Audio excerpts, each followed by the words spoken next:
Welcome to Spaceflight Daily for Friday the 19th of June 2026.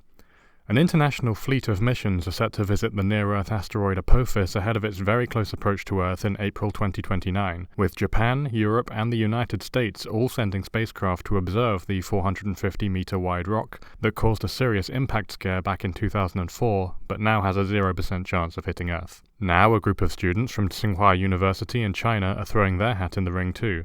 The student-led Threatening Asteroid Reconnaissance of Tsinghua, or START for short, is a low-cost mission that will attempt to briefly intercept the asteroid directly from Earth orbit. Earth will cause a tidal effect on the asteroid as it passes, and START hopes to image material moving across its surface to gain a better understanding of these tidal forces. The mission is aiming to launch on a Zhuque 3 rocket in early 2028.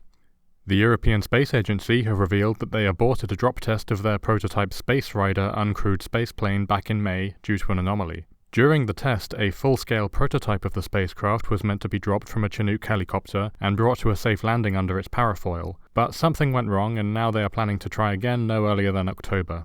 The real version of the spacecraft is aiming to launch on its inaugural flight in 2028 aboard a Vega C rocket.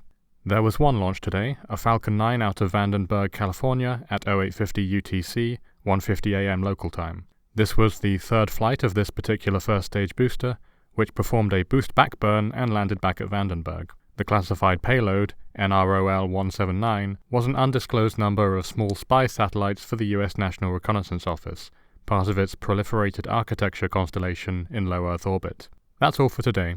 Subscribe for daily spaceflight updates. I'll see you on Monday.